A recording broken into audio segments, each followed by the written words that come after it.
Hello, everyone. Today is the 12th Sunday in Ordinary Time, and today we're talking about Jesus bringing the disciples out with him into the boat, into the sea where a storm comes up, and how that relates to our lives, how that relates to our Christian journey. St. Augustine says that when the disciples get into that boat with Christ to go out on the sea, that signifies the drama of our Christian lives, a life full of dangerous storms, temptations, and trials. So when we decide to follow Christ, when we decide to try and seek out His will for our life, to live and love in the way that He did, to sacrifice in the way that He did, it's a risky thing. It's like getting into a boat where there might just be a storm and trusting that if He's there, it will be okay. So the disciples go out, this storm arises, things get very dire, things get very intense, and they look and Jesus is asleep.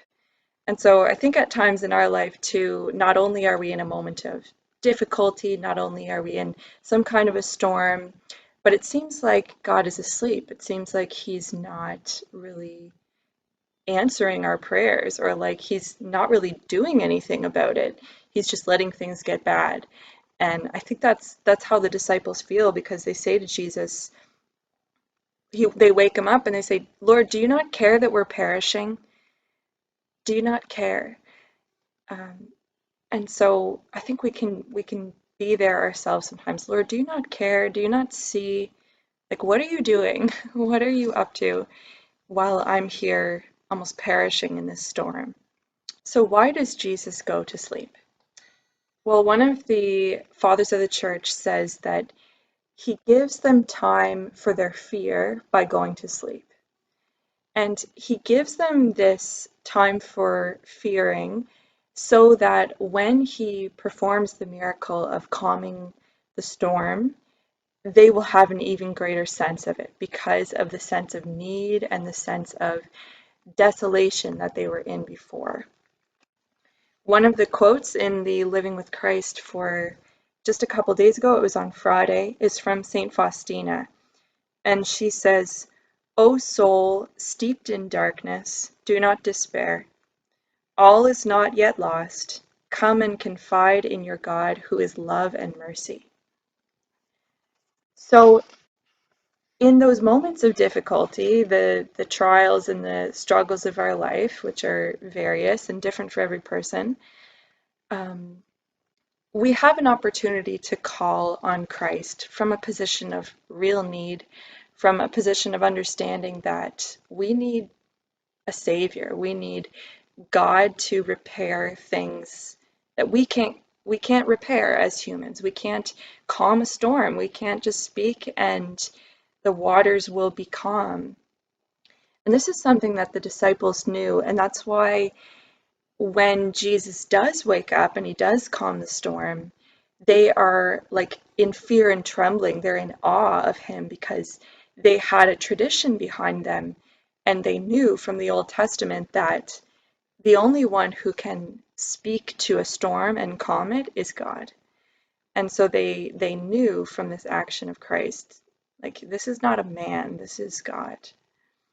Remember in Genesis, before, in the beginning of creation, there is darkness, there's void, chaos.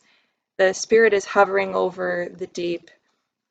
And it's when God speaks, let there be light, that all of the order begins to come to be.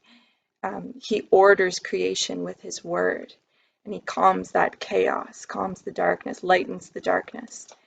And that's what Christ does in the boat this day with the disciples. He just speaks, peace, be still, and everything is calm and everything is okay. And the disciples realize that they're going to be okay.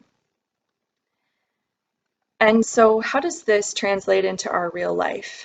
Father Roberto, our founder, always says that faith is reality. So, how is this kind of concrete reality?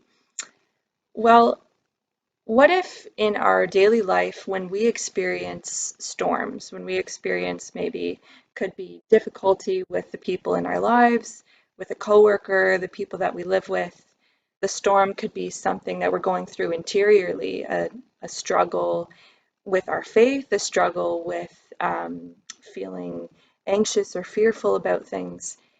When we're in the middle of that storm, what if we, like the disciples, wake Jesus up by speaking his name and asking for his assistance? Like, Lord, help me.